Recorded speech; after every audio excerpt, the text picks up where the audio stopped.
Hello and good morning, good afternoon, wherever you may be in the world. Welcome to my tutorial on a special custom order, a horse order for a grip jar opener. So before we start, I'd like to say welcome to my tutorial. If you like to hit the subscribe button, that would be awesome. And thank you most of all for spending your precious time with me in learning something new or just curious, and that's okay. So today's special order, I do make custom orders and I do charge a bit more for that because usually it's ending up using more fabric than normal. So today we're going to use this print here. I have, and I'll put the link down where I get these prints that are very unique and very beautiful and different. So you have to kind of figure out your measurements. You can make it longer, wider, round, whatever way you want to make it. But for this tutorial, it's about 7 inches with the width. I'm sorry, 7 inches long, and the width is about a little bit over 5.5 inches. So again, you want to make it the size you want. So on the border here, because this is from a project that I used last time, as you can see, it will be too wide. So I'm going to have to kind of calculate and figure, and that's the fun part of being when you're a seamstress or you like sewing.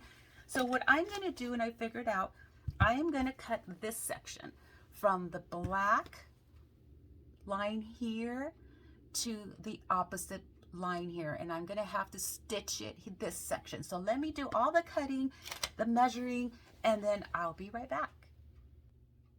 So as you can see here, I cut the strips out from this section of the fabric and from this section here, if you can see it right there. So that's exactly what I followed, was those 2 black lines as my guide, the thicker black lines there.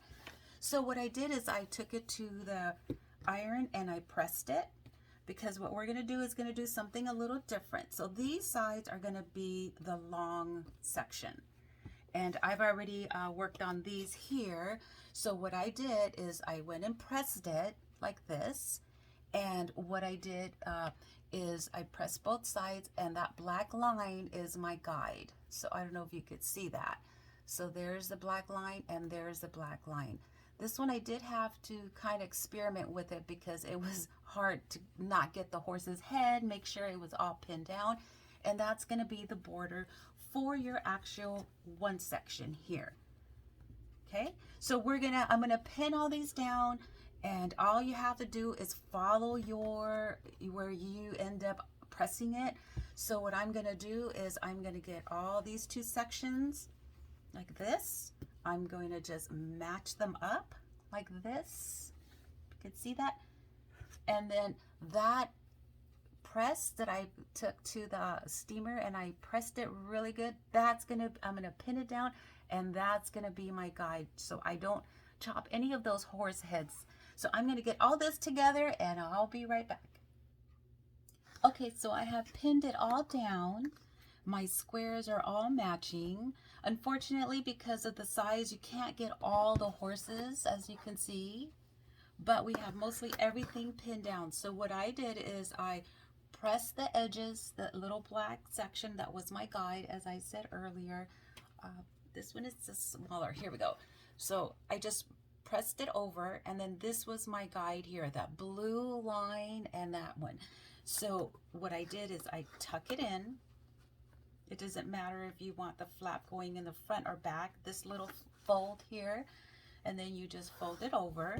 And of course, you're going to have both sides. And then I had steamed this side, I bent the edge, and then I just basically folding it over, like really gently, and making sure you have all your sides. And then you can either pin it or clip it, whatever's gonna work for you. So now we have to decide where we're going to put the little handle. So let me just go ahead and pin this down.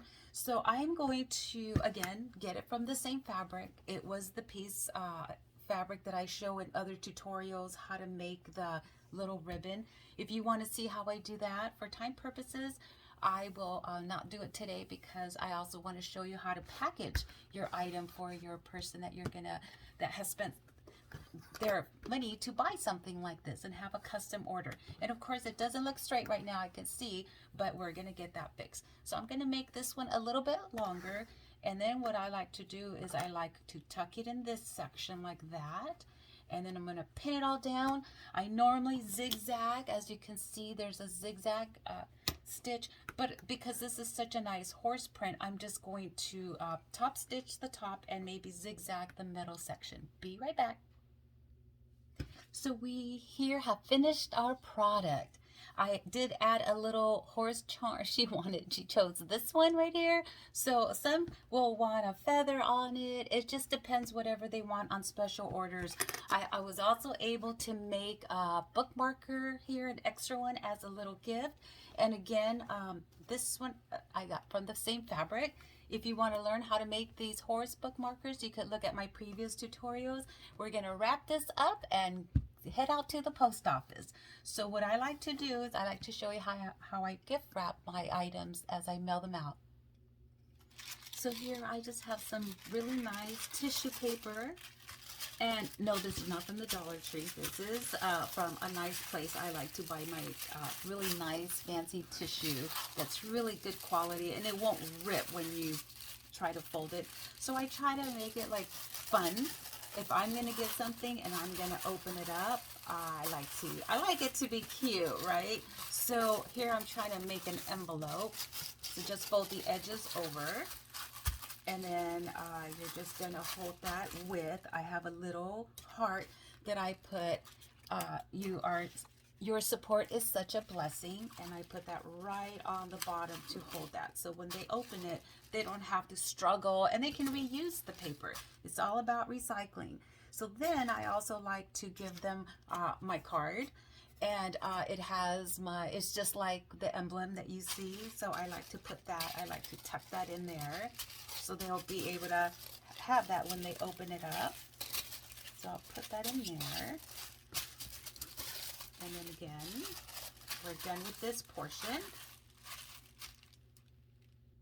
And then on the little gift, I always include a gift. It doesn't matter if they purchase one little item. It just says, thank you for supporting my small business, and I put that right in the front. I also wanted to share that in back of my cards.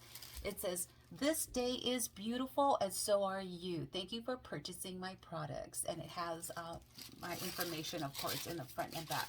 So there we go. We're going to do the final wrapping, and we are done. And then we're going to stuff it in our envelope, and then from there we are going to head out to the post office. Thank you for joining me. Thank you for being part of my channel, and we have many more tutorials coming. So have a great blessed day, and hopefully I'll see you one of these days at either one of the rock mineral events, or at the farmers market, or the upcoming Native American events. Thank you so much, and have a great blessed day.